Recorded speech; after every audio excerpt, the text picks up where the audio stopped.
recording. And this respectable gentleman just ignored the parking lot and went right through this puddle here. They got stuck for like a good few seconds. What are you doing?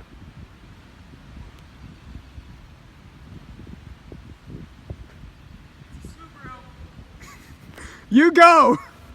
You go, girl. Always. All right. That was off of federal law.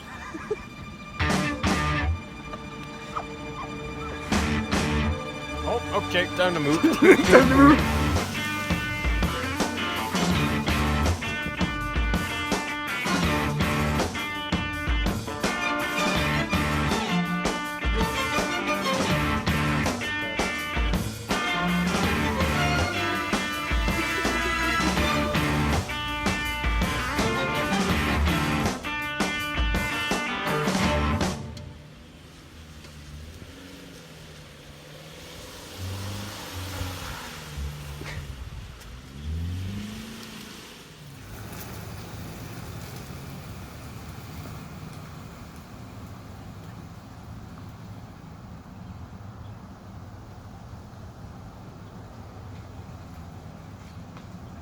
World War II was a mobile war. They used tanks, planes, airplanes, cars, and warships throughout the war. These machines all required oil. Due to their requirement of oil, each country had to create their own oil sources. The US drilled out their oil from patches of land in Texas. Germany got their oil from other countries, but during the war, Germany had their oil supply cut off, and their oil was imperative to decide the winners and losers of this war. The US was the largest exporter of oil to Japan, but when Japan attacked Pearl Harbor, the US cut off their oil supply, causing their military to weaken. In this day and age, oil is a very large factor into the outcomes of wars. So one of the all-encompassing social aspects of the Cold War period was the Miracle on Ice. So if you don't know, the Miracle on Ice was the 1980 Olympics, and it was the two hockey teams, the US and the Soviet, facing off against each other. The US were like huge underdogs in it, and they ended up beating the Soviets in the gold medal game. So that was a huge thing for like American pride, American nationalism, and it like played into the theme that was the tensions and lots of social things like movies. You saw it in Rocky, and you especially see it here in sports being played out where they can't actually fight each other. okay.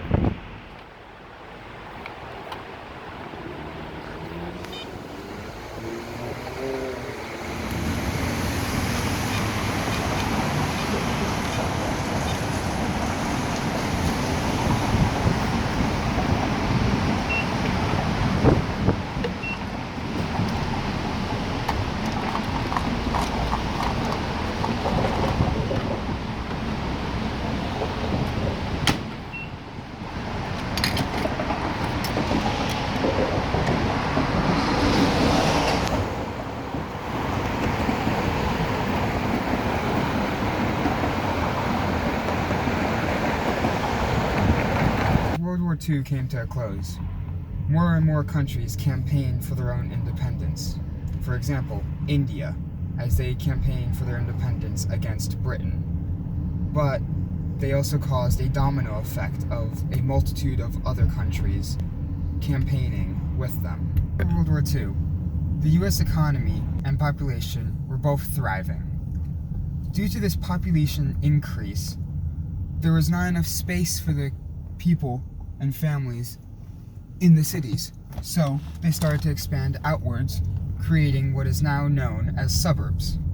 These suburbs are strictly for houses. Yes, there are a couple shops and businesses along the way, the mom and pop shops around here, but they're mostly houses. And to get to and from work, the breadwinners of the family needed a car to commute to the city, to commute to the train. Given that everything is so spread out in the suburbs, it would be hard for people to live out here without a mode of transportation, i.e. cars. Highways were actually invented to bring more people farther out into the country to have more space for their lives and their families to grow and expand. The highway system allowed for the workers that lived in the suburbs to commute to the cities where their jobs were very quickly and efficiently in the mornings. They were also then used to transport troops and military equipment across country very effectively. The Green Revolution occurred in the 1960s and was centered around the advancements in farming. Some of these advancements were the usage of petrochemical fertilizers, farmers using high-yield crops, and advancements in the irrigation systems. These all contributed to the increase of crops in the United States. To meet the demands that the population required for food, the farmers had to use more and more equipment to gain more and more crops and to farm at a very high rate of speed. They did this by increasing the number of tractors that they used, increasing the machinery's capability by increasing their engine size, which then, in turn, used up more oil, polluting our air even more. The Gulf War was fought when Iraq illegally invaded Kuwait. The UN immediately condemned this action and called for other nations to join in the fight for justice against Iraq. The US joined the fight partly for the reason to secure more oil fields because they are the largest oil-consuming country in the world. The US needs their oil.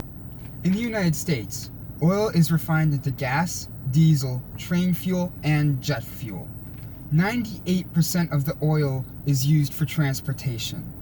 In the US, one computer is 10 times its weight in oil. 1 calorie is 10 hydrocarbons. This is all due to the US's consumption.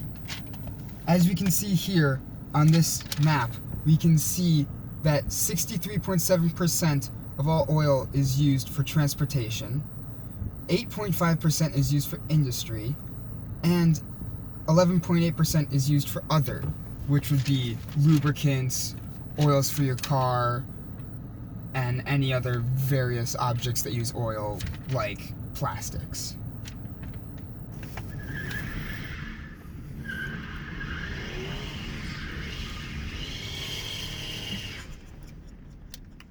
Bye, John!